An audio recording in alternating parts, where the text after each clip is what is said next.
Hello बच्चों, आज जो हम डिस्कस करने जा रहे हैं वर्क एनर्जी पावर का टाइप 3 प्रॉब्लम से रिलेटेड कॉन्सेप्ट। इसके पहले 2 टाइप का प्रॉब्लम से रिलेटेड कॉन्सेप्ट हमने डिस्कस किया है और ये आपका टाइप 3 है और ये भी बहुत important type based on variable concept. Based on variable concept. तो वेरिएबल कंसेप्ट का मतलब होता है कि अब यहाँ पर जो है कैलकुलस इंटरफेयर करेगा। क्या करेगा? कैलकुलस इंटरफेयर करेगा। तो इसलिए यहाँ पर ये कैलकुलस के आधार पर है। और ध्यान से देखिए, आज का जो भी प्रॉब्लम होगा इस टाइप का वह आपका कैलकुलस उसमें इंटरफेयर करेगा, कैलकुलस लगेगा, वेरिएबल कंसेप्ट की बात होगी। तब यहाँ पर देखिए ये बढ़िया क्वेश्चन आपके सामने है। क्वेश्चन क्या कह रहा है? A uniform chain of length L and mass capital M। A uniform chain of length L and mass capital M। Length जो है पूरे चैन का L है और मास कितना है? कैपिटल M है। ओवर हैंग ए हॉरिजेंटल टेबल। ये मान लीजिए टेबल है और इससे क्या हो रहा है कि ये चैन जो है ये लटक रहा है। चैन आपका ये लटक रहा है। समझने के लिए अब यहाँ पर ये टेबल है, इसको यहाँ से इधर वाला पार्ट हटा दीजिए और यहाँ पर ये चैन लटक रहा है। चैन ये लटक रहा है और देखिए क्या कह रहा है? With its 2/3 part on the table. 2/3 part जो है टेबल पर है। तो 2/3 L टेबल पर है। तो ये बताइए कि लटक कितना पार्ट रहा है? 2/3 पार्ट। 2/3 पार्ट तो टेबल पर है, तो इसका लटक कितना पार्ट है? कितना पार्ट हैंग कर रहा है इसका? 1/3। तो L/3 पार्ट हो गया। L/3 पार्ट इसका लटक रहा है। निकालना है क्या? Find the work done. क्या निकालना है? Work done by the person to put the hanging part back on the table. जो ये हैंगिंग पार्ट है, जो पार्ट लटक रहा है, इसको वापस टेबल पर लाने में कितना वर्क डन करना पड़ेगा? क्या करना है? इसको वापस टेबल पर लाने में कितना वर्क डन करना पड़ेगा? आई बात समझ में? अब यहां पर देखो 2/3 पार्ट टेबल पर है, तो जो टेबल पर है उससे कोई लेना देना तो हमें है नहीं। जो टेबल पर है उससे कोई लेना देना है? जो नीचे लटक रहा है उसी को ना ऊपर लाना है। ठीक है, तो लटक रहा है कौन? 1/3 पर पार्ट, मतलब L/3 पार्ट। इसको हमें टेबल पर खींच के लाना है। आई बात समझ में? अब यहां देखो वेरिएबल कंसेप्ट की बात क्यों होगी? क्या वेरिएशन हो रहा है ना? क्या वेरिएशन हो रहा है तो इसको समझना है। जैसे देखो L/3 पार्ट ये लटक रहा है। अब मान लो कि शुरू में थोड़ा सा अब हम खींच लिए तो और आप नीचे कम लटकेगा, तो अब तो इसको खींचना और आसान हो गया। फिर थोड़ा और खींच लिए तो अब खींचना थोड़ा और आसान हो जाएगा, है ना? ऐसे समझो जैसे मान लो 4 लड़का को एक का पैर पकड़ के दूसरा का पैर पकड़ के तीसरा का पैर पकड़ के चौथा ऐसे लटका दिए। चारों लटक रहे हो एक दूसरे का पैर पकड़ के। ठीक है, तो एक को मान लो ऊपर चढ़ा दिए, मान लो छत से लटकाए हैं, एक को ऊपर चढ़ा दिए, तब तो नीचे 3 बचा ना। अब तो आसान बात हो गया ना मेरे लिए खींचना। फिर एक को चढ़ा दिए, अब तो 2 ही बच गया ना। अब तो उसमें कम फोर्स लगाने की आवश्यकता पड़ेगी, तो धीरे धीरे जो फोर्स का वैल्यू होगा वो आपका घट जाएगा। तो वेरिएबल कंसेप्ट में होता क्या है कि धीरे धीरे फोर्स का वैल्यू घटता है, चेंज करता है, वेरी करता है। वेरी का मतलब ये होता है चेंज करना, वेरिएशन की बात होती है। आई बात समझ में? तो अब यहाँ पर हम कंसीडर करते हैं, देखो जैसे यह जो आपका पार्ट है इसको अब टेबल पर हमको खींचना है। तो यहाँ से हम मान लेते हैं एक छोटा पार्ट x डिस्टेंस पर, मान लिया हम यहाँ पर एक एलिमेंट्री पार्ट इसका एक कंसीडर किया जो कि x डिस्टेंस पर है, और x डिस्टेंस पर ये पार्ट लिया छोटा पार्ट dx लेंथ का। x डिस्टेंस पर ये जो एलिमेंट्री पार्ट है इसका लेंथ कितना लिया? dx। x डिस्टेंस पर इस एलिमेंट्री पार्ट का लेंथ कितना लिया? आई बात समझ में? x डिस्टेंस पर ये लिया dx। बोलो इसमें कोई दिक्कत है? क्लियर है? ठीक बात है। अब यहां पर देखिए टोटल लेंथ चेन का कितना है ये बताइए। टोटल लेंथ L है, मास कितना है, टोटल मास कितना है, m है। ये बताइए मास पर यूनिट लेंथ कितना होगा, mass per unit length of the chain ये कितना होगा, m/L होगा। बोलो इसमें कोई दिक्कत है? मास पर यूनिट लेंथ मतलब इकाई लेंथ का मास कितना होगा, m/L होगा। इकाई लेंथ का मास कितना होगा, m/L होगा। बोलो इसमें कोई दिक्कत है? अच्छा ये बताओ तो इसका मास कितना होगा, dx लेंथ का मास, यूनिट लेंथ का मास m/L, तो dx लेंथ का मास कितना होगा, m/L इंटू dx, यही ना होगा, m/L इंटू dx। तो यहां पर देखिए मास ऑफ एलिमेंट्री पार्ट,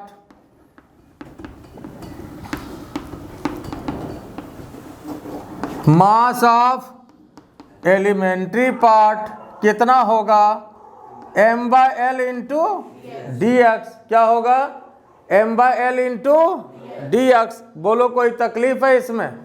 तो m/L इंटू dx होगा। ये एलिमेंट्री पार्ट का मास हुआ। देखिए हमको चढ़ाना तो ये नीचे जितना चेन है L/3 सबको टेबल पर ले जाना है।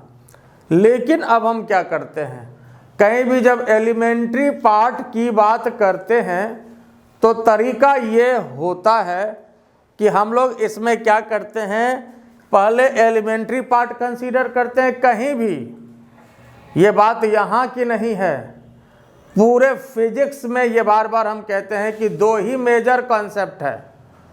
पूरे फिजिक्स में दो मेजर कॉन्सेप्ट है। कौन कौन सा? एक वेक्टर कॉन्सेप्ट है और दूसरा वेरिएबल कॉन्सेप्ट है। तो वेरिएबल कॉन्सेप्ट मतलब जिसमें कि कैलकुलस आपका आ जाता है, तो ये आपका वेरिएबल कॉन्सेप्ट होता है। तो इसलिए यहाँ पर जो है ये वेरिएबल कॉन्सेप्ट का सुटेबल एग्जाम्पल है। तो यहाँ पर जो एलिमेंट्री पार्ट है, अब इसका मास हम लोग निकाल लिए m/L इंटू dx। और अब ऐसा करते हैं कि यहाँ पर जो एलिमेंट्री पार्ट है इसको टेबल पर चढ़ाना है। देखें इसके लिए कितना फोर्स लगता है, इस एलिमेंट्री पार्ट को टेबल पर चढ़ाना है, इसके लिए यहाँ पर कितना फोर्स लगता है, इस बात को ध्यान देना होगा। तो यहाँ पर देखिए work done to put the elementary part,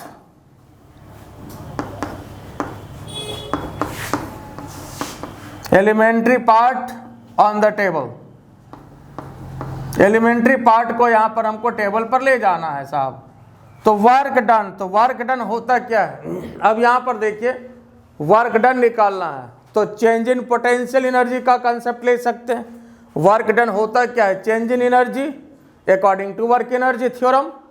according to work energy theorem work done को चेंज इन एनर्जी के फॉर्म में हम लोग दे सकते हैं कि नहीं दे सकते हैं, है ना। तो यहाँ पर चेंज इन एनर्जी का फॉर्म भी ले सकते हैं और दूसरा हम लोग जनरल कॉन्सेप्ट भी ले सकते हैं वर्क के लिए, फोर्स इंटू डिस्प्लेसमेंट वाली बात, फोर्स इंटू डिस्प्लेसमेंट वाली बात। तो यहाँ पर देखिए यह जो एलिमेंट्री पार्ट है इसका जो फोर्स नीचे लगेगा, मास तो हमें पता है m/L dx, ये मास है, ठीक है, मास है ना ये। तो वर्क क्या होता है, फोर्स इनटू डिस्प्लेसमेंट। तो फोर्स के लिए पहले तो मास आया, उसके बाद g आएगा mg, उसके बाद डिस्प्लेसमेंट। तो डिस्प्लेसमेंट यहाँ से यहाँ तक का हुआ, तो यहाँ से यहाँ तक इसको ले जाना है।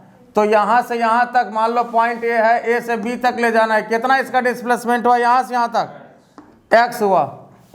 बात समझे कि नहीं? देखिए यहाँ पर वर्क डन का फॉर्मूला फोर्स इंटू डिस्प्लेसमेंट। तो फोर्स के स्थान पर mg हो गया, फोर्स के स्थान पर mg, है ना। मास हुआ, g हुआ, उसके बाद इंटू डिस्प्लेसमेंट। बोलो कोई दिक्कत है? तो यहाँ देखिए ये कितना आ गया, m/L g(x) dx, ये वर्क डन के लिए आया। अब यहाँ पर जो है एलिमेंट्री पार्ट का ये वर्क डन आया। अब करना क्या है साहब, क्या करना है, पूरे को हम लोगों को टेबल पर चढ़ाना है।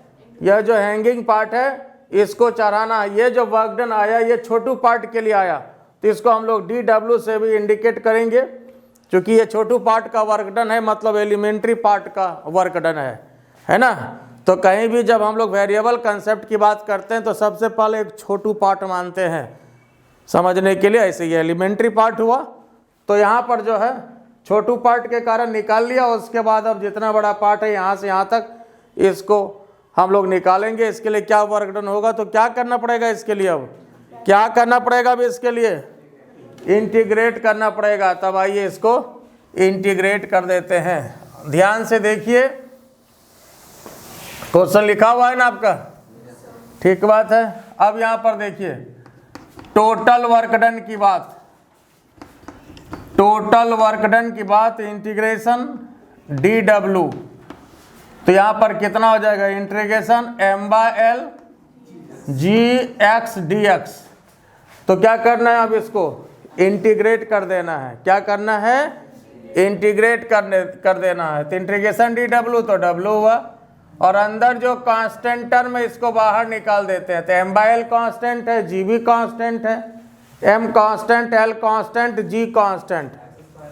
तो अब बचा क्या आपके पास, x dx। अब एक बात यहाँ पर और ध्यान रखना है कि what will be the limit of this integration, limit इस इंटीग्रेशन का कितना होगा, क्या होगा। तो यहाँ देखो स्टार्ट तो हम यहाँ से किए हैं ना, इसको पुल करना, ऊपर खींचना स्टार्ट किए हैं। तो यहाँ पर x का वैल्यू कितना था, x हम यहीं से लिए हैं, देखो यहाँ से। तो यहाँ पर x का वैल्यू कितना था, इस पॉइंट पे 0, बिल्कुल सही, इस पॉइंट पर x का वैल्यू 0 था। और यहाँ पर x का वैल्यू कितना हो गया, देखो तो L/3 हो गया। यहाँ पर x का वैल्यू कितना हो गया, L/3। तो 0 से L/3 आई बात समझ में। फिर देखिए यहाँ से इसको हम पुल करना स्टार्ट किए हैं। देखिए जो पार्ट टेबल पर था उससे हमें कोई मतलब नहीं है, उसको तो हमको चढ़ाना नहीं है, वो तो ऑलरेडी टेबल पर पहले से है, तो उसके लिए कोई वर्क डन वाली बात नहीं होगी। तो जो नीचे है उसी के लिए बात करना है। तो यहाँ से पुल करना शुरू किए, तो यहाँ पर x का वैल्यू कितना है, 0 है ना।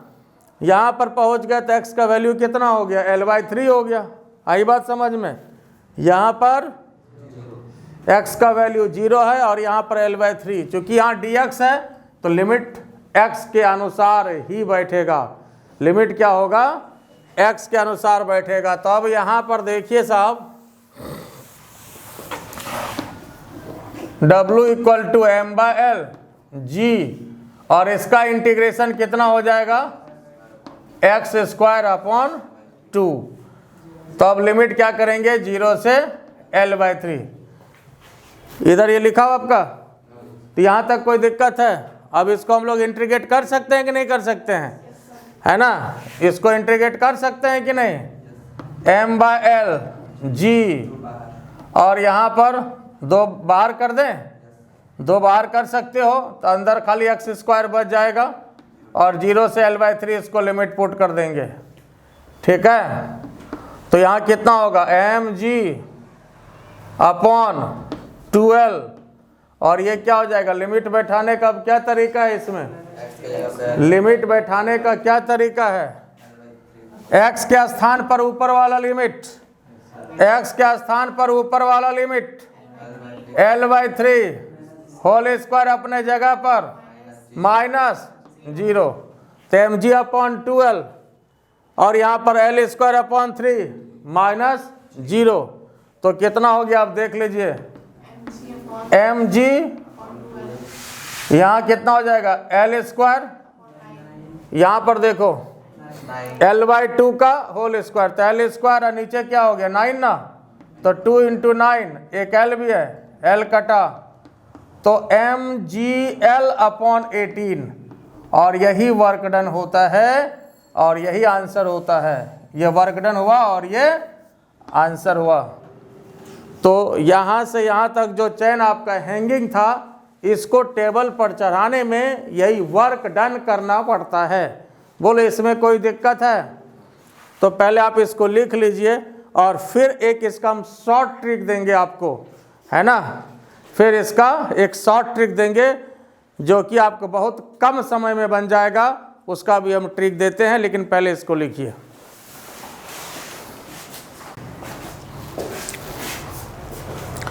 अब आइए, अभी जो हमने क्वेश्चन डिस्कस किया इसका जो है शॉर्ट ट्रिक, ऑब्जेक्टिव ट्रिक, दूसरा मेथड, और ये ऑथेंटिक है इसलिए ध्यान से देखिए। आप ऐसे इसको बना भी सकते हैं, इसमें कोई दिक्कत वाली बात नहीं है, ठीक है।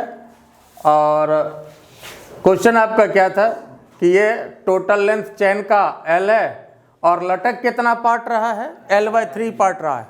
कितना पार्ट लटक रहा है, L/3 पार्ट लटक रहा है। कितना पार्ट लटक रहा है, L/3 पार्ट लटक रहा है। तो इसी पार्ट से ना हमें मतलब है, बाकी जो टेबल पर वो तो ऑलरेडी टेबल पर है ही, उससे तो कोई मतलब है नहीं, ठीक है। अब यहाँ पर देखिए इसका कॉन्सेप्ट अब ये लेते हैं कि ये बताओ कि यह जो चैन है इसका सेंटर कहाँ पर होगा। जो हैंगिंग पार्ट है, हैंगिंग पार्ट का लटकिंग पार्ट है ना, है ना। वैसे कौन पार्ट, हाँ ठीक है, हैंगिंग पार्ट। तो अब यहाँ देखो कि इसका सेंटर कितना डिस्टेंस पर होगा। टोटल यहाँ से यहाँ L/3 है, तो ये कितने डिस्टेंस पर होगा, L/6 पर। इसका आधा डिस्टेंस होगा ना, तो ये L/6 पर इसका सेंटर होगा। तो चलिए इसका सेंटर हम यहाँ पर मान लेते हैं, सेंटर ऑफ ग्रेविटी समझिए आप इसको, सेंटर ऑफ ग्रेविटी इसका यहाँ पर होगा, है ना। आई बात समझ में। आगे एक टॉपिक आने वाला है, सेंटर ऑफ मास भी आप लोग को पढ़ना है। तो यहाँ पर जो है ये इसका सेंटर ऑफ ग्रेविटी है, सेंटर ऑफ मास है, ठीक है।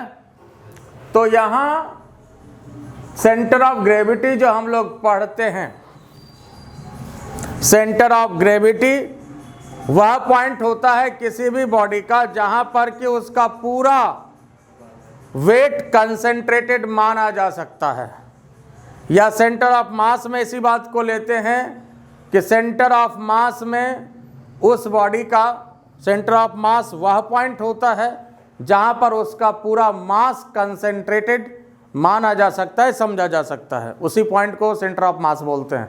आगे टॉपिक भी आपको पढ़ना है। तो यहाँ पर इसका मान लीजिए कि सेंटर ऑफ मास है, सेंटर ऑफ ग्रेविटी है, ठीक है। अब यहाँ पर जो है इसका टोटल मास यही समझेंगे। तो ये बताओ कि टोटल मास तो m था, तो जो हैंगिंग पार्ट है उसका मास कितना होगा। Mass of the hanging part,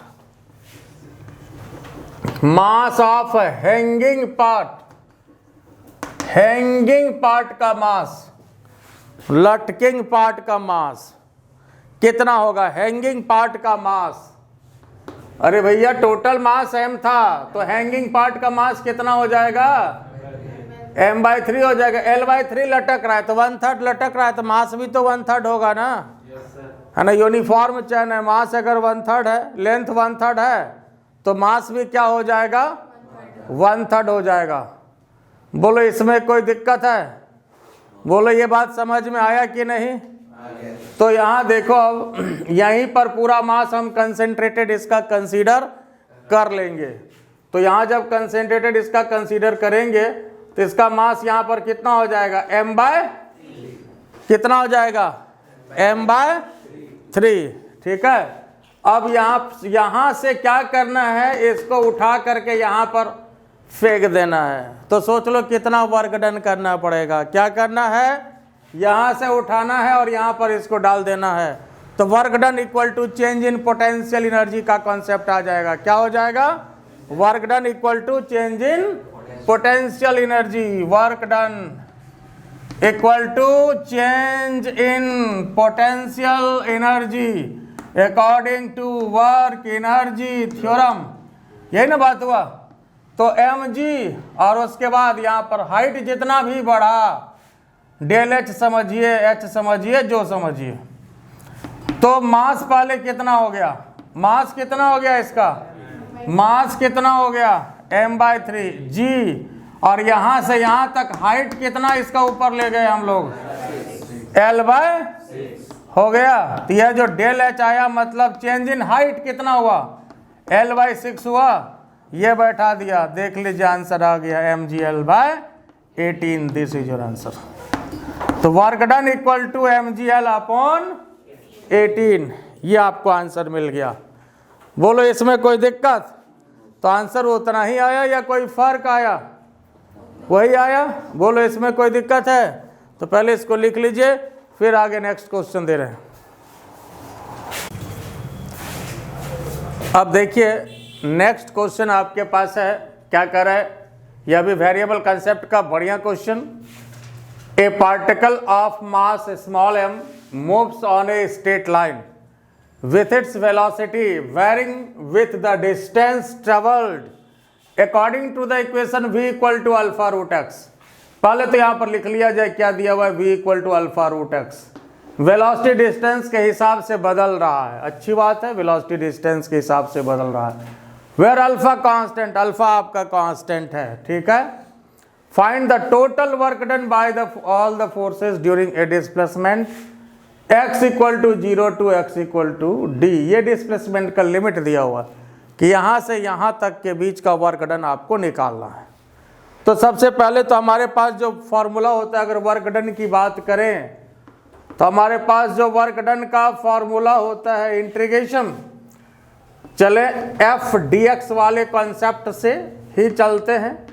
तो फोर्स को क्या ले, मास इंटू एक्सेलरेशन ले सकते हैं, इंटू dx। अब इसमें एक्सेलरेशन चाहिए, क्या चाहिए, क्या चाहिए, अब इसको फर्स्ट मानिए और एक्सेलरेशन चाहिए। तो v आपके पास क्या है, अल्फा रूट x। तो एक्सेलरेशन चाहिए, क्या करना पड़ेगा इसके लिए, डिफरेंशिएट, किसके रेस्पेक्ट में, टाइम के रेस्पेक्ट में। तो एक्सेलरेशन चाहिए साहब, तो dv/dt हो गया। अल्फा तो कांस्टेंट है। बोलो साहब रूट x का डिफरेंशिएशन क्या होता है, 1/2 रूट x। रूट x का डिफरेंशिएशन 1/2 रूट x, और डिफरेंट रेस्पेक्ट है जनाब, इसलिए dx/dt भी लगेगा, dx/dt भी लगेगा। जरा फिर देखिए, इसको लिख रहे हैं, नीचे 2 है, रूट x है, और dx/dt क्या होता है, dx/dt क्या होता है, वेलोसिटी। वेलोसिटी कितना देखिए दिया हुआ है हमारे पास, अल्फा रूट x। एक बार फिर इसको यहाँ पर बैठा दिया, dx/dt वेलोसिटी है, रूट x खत्म। ये मिला एक्सेलरेशन, कितना मिला, अल्फा स्क्वायर अपॉन 2, ये एक्सेलरेशन मिला। अब इसका वैल्यू क्या करेंगे, यहाँ पर पुट कर देंगे। तो फिर देखिए काम बहुत आसान हो जाएगा। मास और एक्सेलरेशन के स्थान पर alpha square upon 2 into dx। अब यहाँ पर देखिए जो कांस्टेंट है बाहर निकालेंगे, m बाहर, अल्फा स्क्वायर बटे 2 बाहर, इंटीग्रेशन dx बचा। अब यहाँ पर लिमिट क्या लगाएंगे, तो लिमिट तो यहाँ पर दिया ही हुआ है जनाब, x इक्वल टू 0 से x इक्वल टू 0 से x इक्वल टू d। यहाँ पर अब इसको लिमिट बैठाएंगे, फिर जो है आपको आंसर मिल जाएगा, है ना। क्वेश्चन तो लिखा हुआ है ना। बोलो बात यहाँ तक कोई दिक्कत है, ये बात क्लियर हुआ या नहीं। तो बस अब तो यहीं पर फिजिक्स है, अब उसके बाद तो अब इसको कैलकुलेट करना है, आंसर आपको मिल जाएगा। तो देखिए क्या करना है, अब वर्क के लिए m alpha square upon 2 integration dx x, integration dx x होगा ना। अब लिमिट क्या लेंगे, 0 से d। तो देखिए साहब m अल्फा स्क्वायर अपॉन 2 और उसके बाद d-0, क्या करेंगे, d-0। तो m alpha square d upon 2, और यही आपके पास वर्क डन का फॉर्मूला मिला, m alpha square upon 2d। This is your work done. बोलो इसमें कोई दिक्कत है, ये बात समझ में आया या नहीं आया, आया। और यही वर्क डन का आपको आंसर मिला, और ये वेरिएबल कंसेप्ट का अच्छा क्वेश्चन। बोलो इसमें कोई दिक्कत है, ये क्लियर हो गया। तो लिख लीजिए इसको। देखिए इसका दूसरा तरीका ऑब्जेक्टिव ट्रिक। ऑब्जेक्टिव ट्रिक इसका यहाँ पर लगाएंगे work energy theorem according to work energy theorem. तो वर्क एनर्जी थ्योरम जब हम यहाँ पर लगाएंगे तो वर्क एनर्जी थ्योरम के अनुसार क्या होता है, W equal to change in kinetic energy, W equal to del के change in kinetic energy. Change in kinetic energy का मतलब क्या हुआ, final kinetic energy minus initial kinetic energy.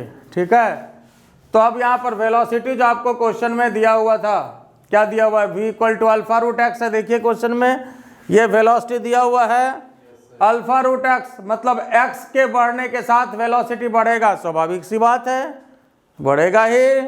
तो x का वैल्यू अगर आप 0 रखते हो, लिमिट भी आपको दिया हुआ है x इक्वल टू 0 से x इक्वल टू d। तो अगर आप x को 0 रखते हो तो वेलोसिटी कितना हो गया, 0 हो गया। अगर x को आप d रखते हो तो वेलोसिटी कितना हो गया, अल्फा रूट d। क्योंकि अल्फा में तो कोई छेड़छाड़ होगा नहीं, अल्फा तो कांस्टेंट है। बोलो कोई तकलीफ इसमें, ठीक बात है।